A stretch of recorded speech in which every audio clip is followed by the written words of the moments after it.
सामने आप देखें एक घर है, उस पे रेनोवेट का काम चल रहा है। मेरे ख्याल में उसकी छत जो है ना, छत की जो टाइल होती है उसको चेंज कर रहे हैं। ये गो उन्होंने लगाई हुई है और ये अपना जनाब सिस्टम कर रहे हैं। इस तरह जो है ना गो शो लगा के तो ये काम करते हैं। इटली में जो कंस्ट्रक्शन का काम है ना वो उस तरह नहीं है बहुत ज्यादा ना, जैसे फ्रांस जर्मनी में है ना। ये आपने देख ही लिया, पुराने घर हैं, उन्हीं इन्हीं घरों में रहते हैं ये, रेनोवेट करके थोड़ा बहुत। नया मकान बहुत कम बनता है इधर, नया मकान बहुत ही कम है। अब देखें ये निशान आपको नजर आ रहा होगा, ये मतलब गाड़ी इस तरफ नहीं जा सकती, गाड़ी ने अगर जाना है तो इस तरफ ही जाना है। ये देखें ये गाड़ी आई है ना, ये इस तरफ मुड़ गई है।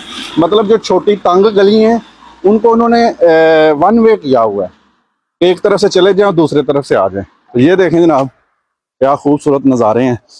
इटली में जो गाँव होते हैं उनको घर आपको इसी तरह मिलेंगे, छोटे छोटे खूबसूरत से। फिर मतलब कुछ बड़े होते हैं।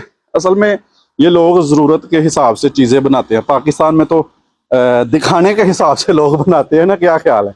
इधर ज़रूरत के तहत सारा कुछ करते हैं। देखें लेटर बॉक्स एक लगाया हुआ है, सही बड़े बड़े खूबसूरत लेटर बॉक्स भी कई घरों के होते हैं, मैं दिखाऊंगा आपको। ये नॉर्मल सा एक में देखें, इसकी बनावट देखें घर की कैसी है माशाल्लाह। नीचे गिराज है, ठीक है, नीचे गिराज है, ऊपर घर है।